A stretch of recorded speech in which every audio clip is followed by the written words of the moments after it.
या जगात प्रत्येक माणूस वेगळा आहे. प्रत्येकाची विचार करण्याची पद्धत वेगळी आहे. प्रत्येकामध्ये वेगळी कला आहे आणि प्रत्येकाकडे वेगळे कौशल्य आहे. कोणी जिद्दी असतो तर कोणी अजून स्वतःला घडवत असतो. कोणी खूप मेहनत करूनही मागे राहतो तर कोणाला सहज यश मिळते. कोणाचे नशीब त्याला साथ देते तर कोणी आपल्या मेहनतीच्या जोरावर स्वतःचे नशीब घडवतो.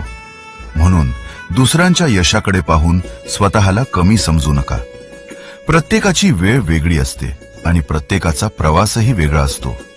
आज तुमचा संघर्ष सुरू असेल पण उद्या तुमचीच यशोगाथा इतरांसाठी प्रेरणा ठरू शकते. फक्त स्वतःवर विश्वास ठेवा, प्रयत्न करत राहा आणि कधीही हार मानू नका. कारण नशीब संधी देते पण यश नेहमी मेहनतीलाच मिळते.